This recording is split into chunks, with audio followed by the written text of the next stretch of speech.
আসসালামু আলাইকুম। সবাই কেমন আছেন?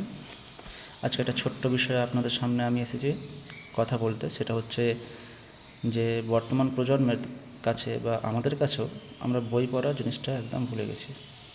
কিন্তু এই বই পড়া আমাদের জ্ঞান ভাণ্ডারকে সমৃদ্ধ করে।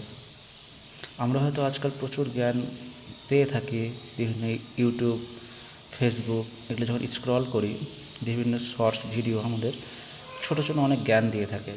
বিভিন্ন বক্তার বক্তব্য আমাদের কানে আসে, কিন্তু সেগুলো আমরা আমাদের জীবনে প্র্যাকটিক্যালি ফলো করি না। কিন্তু যখন আমরা কোনো কিছু পড়ে থাকি বা স্কুলে আমরা পড়েছিলাম, তখন সেই জিনিসগুলো আমাদের মনে গেঁথে আছে। তাই আসুন সবাই বই পড়ার অভ্যাস গড়ে তুলি এবং ইনশাল্লাহ এর মাধ্যমে আমরা আমাদের যে তার্কিক ক্ষমতা, যৌক্তিক ক্ষমতা এবং রেশনাল থিঙ্কিং সেটা আমরা বাড়াতে পারবো। ধন্যবাদ।